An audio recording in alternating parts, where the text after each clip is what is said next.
Hello and welcome to the Rover Media Podcast, the Midnight Choir. We are fully reader supported. If you want to check out the things that we do, go on therover.ca, check out the newsletter, sign up for the Rover's newsletter at therover.ca/newsletter. And if you want to give us money, go to therover.ca/support-us. If you like us, or if you don't like us, you should subscribe so you can continue to not like us and see us every week. Hit that like button, even if you don't like us, so that you like us more. It's like you do the action before the feelings come, you know? That's how you do that.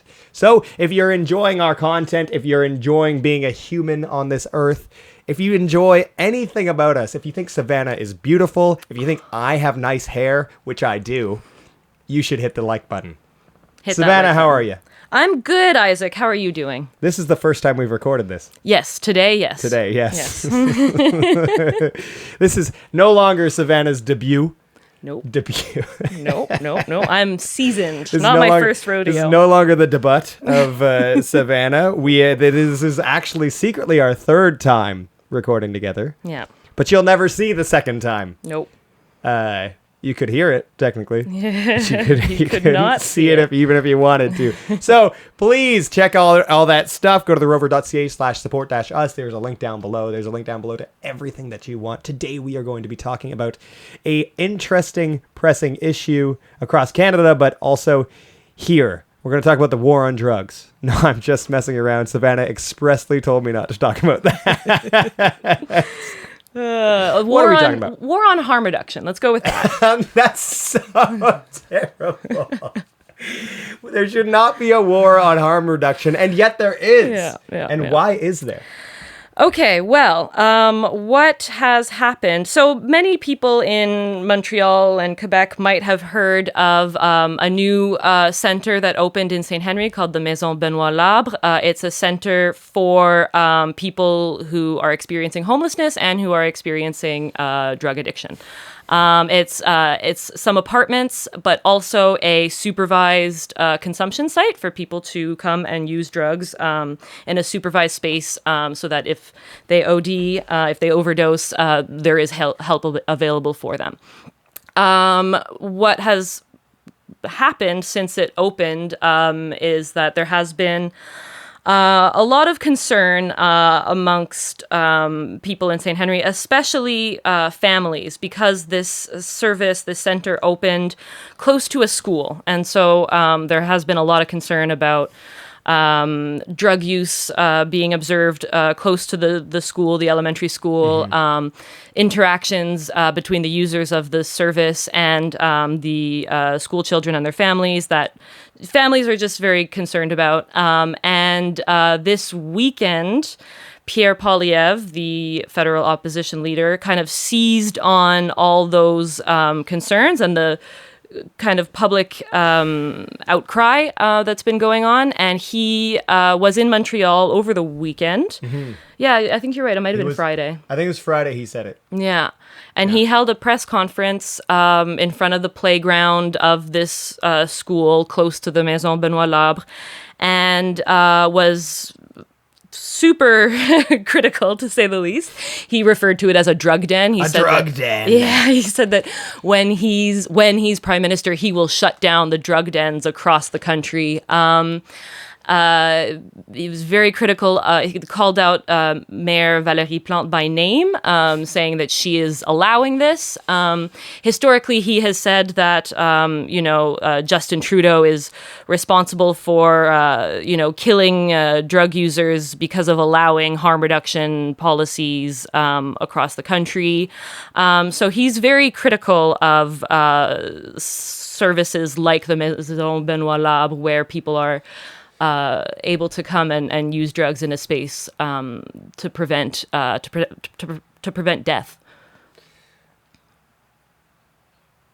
Why is he so concerned about harm reduction when our approach for the past, 30, 40 years has been just incarceration and it's not working at all? Well, the concerns that he brings up, and that other people who are critical of harm reduction bring up, is that the argument is that you're just enabling drug users, because harm reduction is how do we prevent people who are drug users how do we keep them alive? How do we prevent them from dying? That is what harm reduction asks. And so some of the ways that we've used, maybe not here in Quebec, but in parts of the country, is to have a safer supply, a regulated supply, so that we know that it's not tainted with all sorts of things, or things like fentanyl that are super addictive and super deadly. So providing people with a safer supply. It's criticized by people like Poilievre as just, you're giving them drugs, like you're giving drugs to addicts and stuff like that. It's obviously more complicated than that, but that's the argument. The other thing that we've been trying in Canada is supervised consumption sites, because one of the things that's so deadly about like the current like criminal way of looking at drug use is that people will then use alone. And when you use alone, if you overdose, that's it. There's no one there to help you. And so that's why they have safe consumption sites, so that people can come and use. And if they do overdose, there is someone there to help them, to administer Narcan, to call an ambulance, to ensure that they survive. But then that's just, he calls it a drug den, that you're just like letting people come and use drugs. And so those are the arguments against it. Yeah. For those of you who are unconvinced about safe injection, safe consumption sites, imagine this. You go out to drink with your buddies, and what do? Someone has a car. What do you call someone the designated driver? Okay. So safe consumption sites, a good, I think, analogy for that is you're offering a free public service of designated drivers to help if somebody has an emergency or does something wrong. It's somebody who's sober-minded and probably a professional, 100% a professional, who can administer emergency help, who can be there for you, and it saves lives. It's not about making everyone think that, fentanyl usage or opioid usage is super dandy and cool. Like, we don't want that. In fact, the best way to push back against that is to have these safe consumption sites, and also to have better education around this. And so we have, for the past 40, 50 years, been really incarcerating people, throwing them in jail, prosecuting them, which causes significant delays on things like court trials for things that actually matter, violent crime. And drug usage is not nearly as important to prosecute as something like a violent crime. And so this can prevent things like long waits in the courts. This can prevent needle usage that spreads communicable diseases such as HIV. This is not just about making it hunky-dory to do drugs, which is how it's being reduced to by Pierre Poilievre. Yeah. Oh, you've made a drug den. No, the goal of this is not to make a drug den. And he's presenting it in a way that is explicitly reductionist in order to win over a traditionally center-left city. And it's a very cynical, very clear move on the part of Pierre Poilievre, where he doesn't care about these lives. He doesn't care about these individuals who are suffering. He doesn't care about these children, I'm going to be honest. Pierre Poilievre cares about winning seats from the Liberals in Montreal, one of the liberal strongholds of Canada. And he very well might. Yeah, who knows if he'll break into Montreal, but... it's hard to imagine. Yeah, it's very hard to imagine. But he won a seat in Toronto in the stronghold. But it is a cynical ploy. Absolutely. To win seats in Montreal. Because these, a safe consumption site is not, it is a space where, where people are using drugs, but it is a space where there is, like you said, a professional, a social worker, someone who can then meet with people who come and access this service and provide them with more awareness, provide them with resources, meet them where they're at, have conversations with them, and it can be a point of entry into a treatment system for people who want help that won't be there if you shut down this service. If you ever have a friend who's in need, and you offer yourself to help, and they're your close friend, they'll take your help, right? But imagine you walk up to a stranger who's in need, and you're just like, I'll help you out. That stranger is not often willing to make you privy to their goings-ons in their lives, right? Like say someone is having suicidal ideation or something like that, and then you're like, here, like, tell me about your feelings and your problems. They're probably not going to tell you about their feelings and their problems. And then we imagine that, we can help folks who are addicted to narcotics on the street. But what are you going to do? Send people out there, police out there to just help them? They don't know who you are. These safe consumption sites allow for relationships to build, and the way to actually help individuals through problems, as you know, because you're a human being watching this, as everyone knows, is to have a relationship and to actually be able to, I'm going to use a religious word, I guess, to minister to that person, to help them through these moments, to actually listen to them, to talk to them. I lived in a homeless encampment over in Victoria during the pandemic. I did it by choice. And I knew every single name of all the homeless guys. And they sometimes knew my name. We're not going to blame them for that one. But it was good because they could tell me about their lives. And sometimes it was questionable whether the thing was true or not. But I knew these people. I knew them as individuals.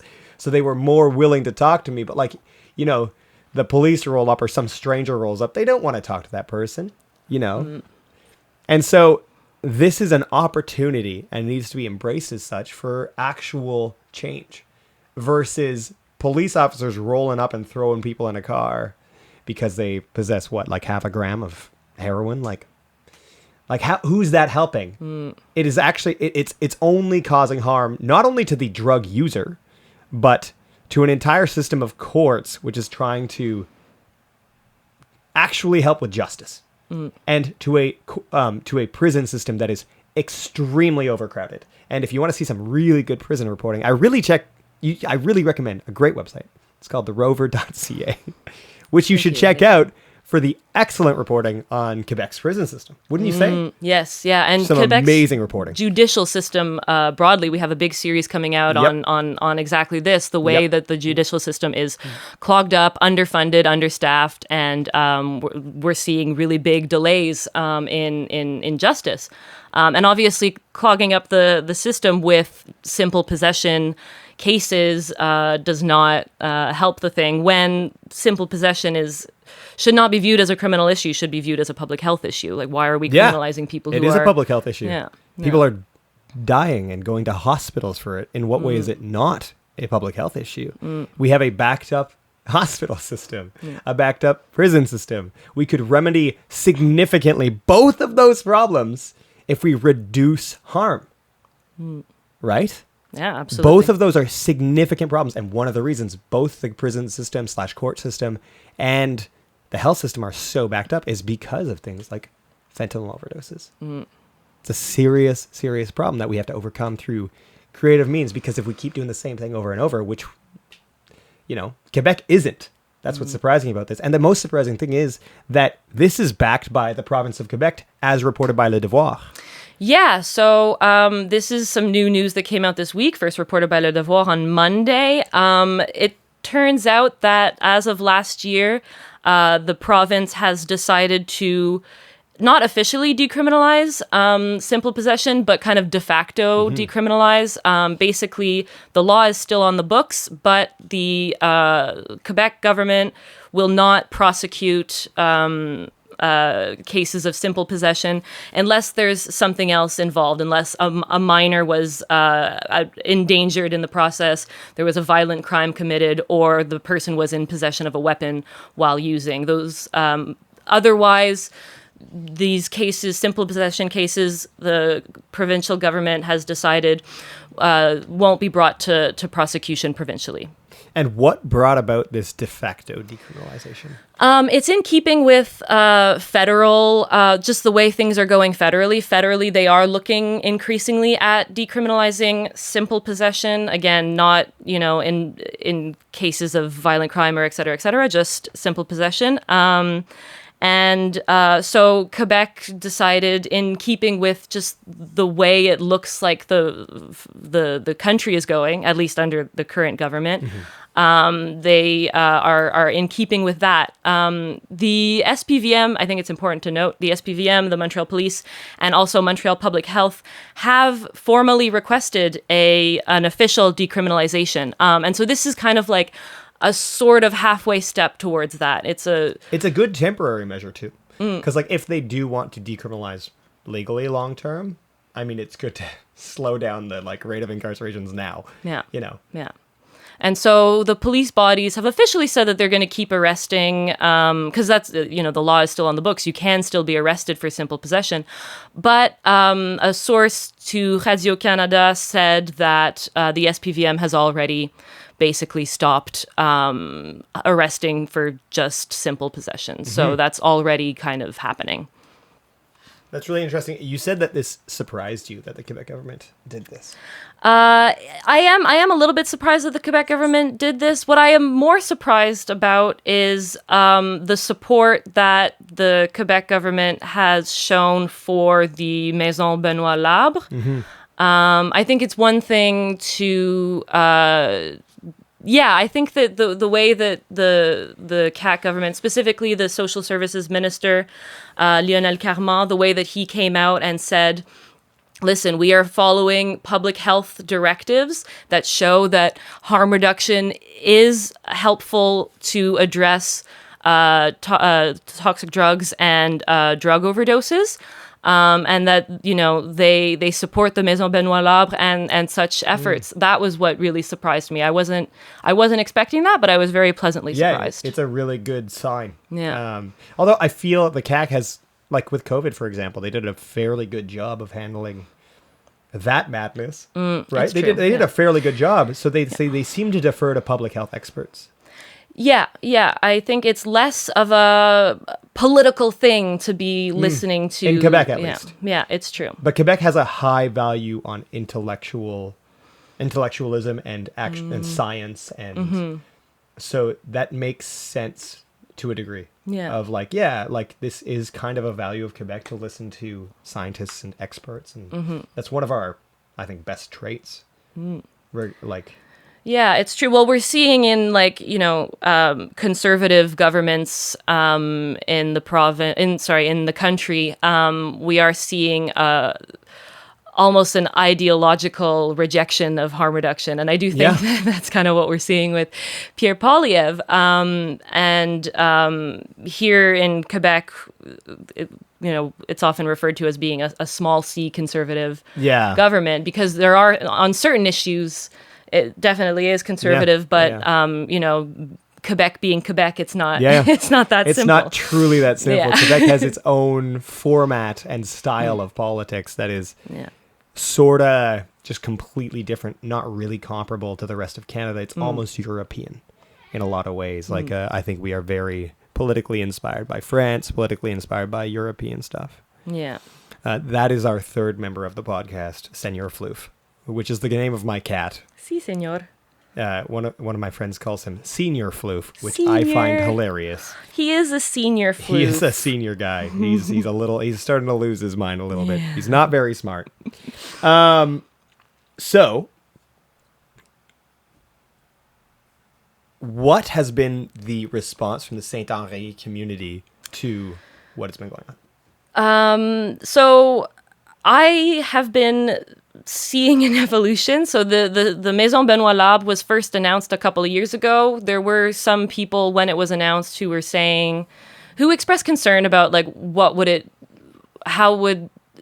be the impact to the neighborhood with a service like this coming in. But I think that generally there was a willingness to kind of accept that we have a housing crisis, we have a toxic drug crisis, we do need services to meet those issues.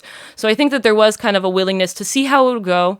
But then when the site, the service opened this April, I think it was this April, it got off to a rocky start, it does seem. the site, the service, the Maison Benoît-Labre, is very close to a school, is very close to an elementary school. I might have already said that. But I think that right now what we're seeing is a lot of families whose children go to that school who are expressing concern based on a few incidents that have happened, that are concerning to the families. So I think that the real backlash or controversy has really picked up in the last few months, I'd say. Yeah, and we should take those people seriously. Like, this is their community. Like, we don't want to diminish the feelings and things that they are seeing, right? Mm-hmm. But what can the Maison do as a response to help these local denizens? Yeah. So, yeah, definitely. I mean, I think that it's important what you say, that I think we can't just simply say everyone is just a NIMBY and not in my backyard. Relax. Yeah. No, this is their community. Let's actually approach them and not patronize them and treat them exactly, because they're seeing something that we aren't. I don't live there. So. Yeah, exactly. So the Maison Benoît-Labre, since this very public outcry, has hired two basically security guards. They're calling them intervention agents, to kind of be present outside of the service and to kind of help prevent any sort of things like what is being alleged to be going on around the school, like things like drug use. And there have been instances of apparently nudity around the children and stuff like that. Yeah. But so the center has hired two more security workers. I think the center has kind of already been having some issues of labor shortage. A month or two ago, they had to suspend their 24-hour services because of a lack of staff. So already we are seeing that there's a lack of staff, there's a lack of funding. And so naturally, when you have a service that's not properly funded, because there is not a lot of money in this, there's not enough money for the need right now. I think necessarily you are going to have some issues, and so some issues do need to be worked out. Obviously, that doesn't mean that the center is not fulfilling a purpose. It just means that it needs more to be able to fill that purpose in a way that accommodates everyone, including the people who live nearby. Yeah. And that's the thing. It's about education and funding for all these things. If you want to prevent people from becoming drug addicts, you have to have better education. And Quebec really suffers on that one. Do we really? Do we really? What are we, second lowest in the country? Yeah, okay. I see what you mean, yeah. Yeah, okay. Yeah, we were second lowest graduation rates from high school, and I think in the country. Yeah, okay. Our education system needs more funding. Don't they all, man? All of our systems need more funding. Our systems need funding as a board. And I mean, this is not the cause. This is a symptom of not enough funding in general public health and safety. Yeah. This is another thing that's going to suffer. And okay, if we want this to work long term, which I want to see it work long term, there needs to be better funding for it. Yeah. It's going to be tough to get that funding when the hospitals aren't well funded, or when the school systems aren't well funded, but then the police are extremely well funded. So it's a really challenging thing for us to discuss. When it seems like the funding might not appear, and in that case, the Saint-Henri community is absolutely right. If there aren't people helping contain it, control it, keep the safety of the school around. Yeah, fair enough, right? We do need to protect these children. We do need to think twice about, there shouldn't be nudity on school property. Not on school property, but around there. Sure. But we need better funding for this system. Mm-hmm. And I think it's very easy to underfund. I think we're seeing that so much right now. It's very easy to underfund services and then say, "Oh, look, it's not working." It's not working. You're setting it up to fail. Yes, and it's sad because we have a lot of systems. Quebec is an exceptional place. We have the best, like, when it comes to university and cégep, like, it's incredible what Quebecers are able to do, like, for very little money when you compare it to the rest of the country. I mean, average, I was looking at the prices of university across the country, and, like, Quebec is less than half the price, if you're a Quebecer, less than half the price of the next province, which is British Columbia, unsurprisingly. But British Columbia, you can't live because it costs too much in rent. So how are you going to go to school? Yeah. But it's we have such advantages here, and instead of pressing into those advantages and continuing to cultivate that nation that was starting to be built, losing the funding will destroy what Quebec is. Losing the potential, that those leftist progressive ideas, that education, that inexpensive way to have people. You can go to cégep and learn social services like this. Like, people who can work in this field can go to cégep for exactly this. And people want to as well. People want to, you know, but when every system of government is not well funded, that allows people to do this, when high schools are underfunded, when the hospitals are underfunded, it is setting this up to fail. And then people who have the argument against it are just given fuel, you know, and fair enough. Yeah. They're kind of right at that point, right? If you're not going to fund, this properly, it's true. You know, the criticisms are true. Yeah. Right? Yeah. And that's the case with a lot of these leftist ideas, left ideas, which are really good. They take money. Yeah. And when the CAC cuts taxes by what?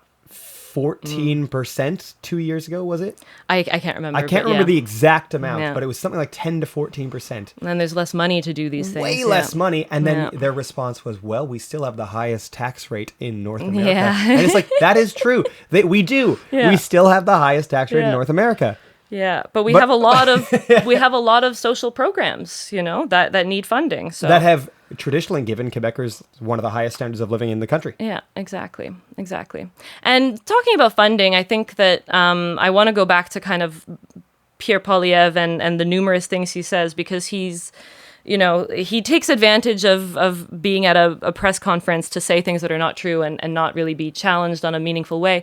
I found he was talking about the issue at Maison Benoît-Labre and placing things very squarely at the feet of Montreal Mayor Valérie Plante. Which makes no sense. The center is a like a not-for-profit that gets funding from all levels of government, right, from municipal, provincial, and federal. This is not a project of the city of Montreal or anything like that. And what was the other thing that I wanted to? What did he say? There was something else I wanted to. Drug den. Yeah, well, and okay. He says that he's going to close all of these supervised consumption sites.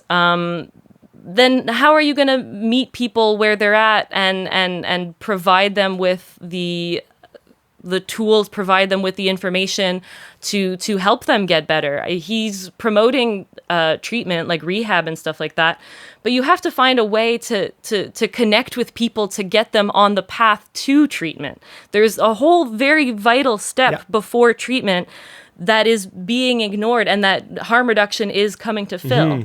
Are you gonna treat rehab like incarceration? Are you just gonna throw people in? Yeah. Listen, one of the things that people often throw at me when I'm discussing this with them, because I'm, you know, love me my homeless folks, and I worked on East Hastings for a few summers and stuff like that, and in Vancouver. If you don't know what East Hastings is, go look it up.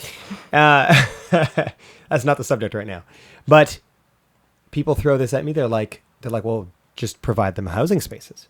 Well, it doesn't quite work like that. You can't just take someone who is either potentially mentally disabled, addicted to drugs, and just say, you got to live in here now.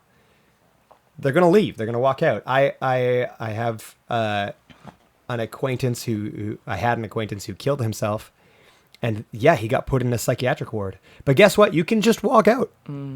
Rehab, you can just walk out. You cannot. They do not force people to stay. Unless sometimes when you are diagnosed as a danger to society and yourself. And even in that case, it's not, they won't always force you to stay because it's a psychiatric ward. They're hospital, they're physicians and doctors. They're not police officers. And so what are you going to do? Pick them up, throw them in the rehab? It doesn't work like that. You need this middle step. You need it, right? Yeah. You need to connect with people and show them that they can get better. People often believe that they can't. Yeah. Oh yeah. And so I think that there's a very necessary step that he doesn't care about drug users. Yeah. He doesn't actually care. He just kind of he wants, the suburban vote. And so by, It's doing cynical. things like this is how he's trying to get that suburban vote, You can get the middle class white person to vote for you when you're like, I am going to solve this problem that is in your face right now. And somebody, you feel emotional because you're somebody who's living in the community of Saint-Henri and you're like, oh man, like this is an actual problem. And they're totally correct in feeling that way. And they want to protect their children, their families, and then you have somebody who's like, I'm going to fix this problem. And you're just like, yes, I want this fixed. But guess what? Poilievre is not going to fix it. Downtown Montreal is going to have probably more problems if we aren't harm reduction. Saint-Henri might have more problems if we don't have harm reduction. And yes, I know it's challenging because, you live on the island of Montreal. It's a very urban space, but these things will exist in urban spaces and they will. You cannot get rid of it. I'm sorry, you can't. We need more of these spaces. We need more of them. You want to have it less concentrated in Saint-Henri, open 3 or 4 more across the city. Yeah. But you need to fund it properly to get there. Yeah. Like, we're talking about significant steps. It's not as simple as, I'm going to fix this. I'm going to throw them in rehab. I'm going to fix this. I'm going to incarcerate these people. It doesn't work like that. It just doesn't. And we need to be patient and actually have planned, thoughtful steps and not reductionist arguments that don't benefit any of us. Yeah. And the city of Montreal, in segue into this, the city of Montreal has announced that they will be holding consultations about how to manage the homelessness crisis and the toxic drug crisis, and how to better integrate services for homelessness and for addictions within neighborhoods, how to kind of foster a sort of, a cohabitation between these services and between the neighborhood, where these services are permitted to be there and permitted to do their work, and we're minimizing the difficulties for the neighborhood itself. And so I hope that people participate. I hope that people participate in good faith and with everyone's best interest in mind, including drug users, because drug users are people too, and they deserve dignity. Yeah. Yeah. Do you have anything else to say? No, that's all for me, I think. Yeah, I think for me too. Yeah. Yeah, if you enjoyed that or did not enjoy that, hit that like button and subscribe button so you can continue engaging with us, because we want to engage with you. Comment below, send us emails. You can send emails to info@therover.ca. If you have criticism, feedback, thoughts, ideas, go check out the newsletter, which is free, by the way, therover.ca/newsletter. Or if you want to do the paid newsletter, therover.ca/support-us. Go check that out. Subscribe, like, share with your friends. If you are a local, you live in Saint-Henri, you live in, where do I live? NDG. If you live in Westmount, please, don't try and find me. That's called doxing. But do say hi to me if you see me on the street. Have a nice day. Enjoy your life. Be safe. Goodbye.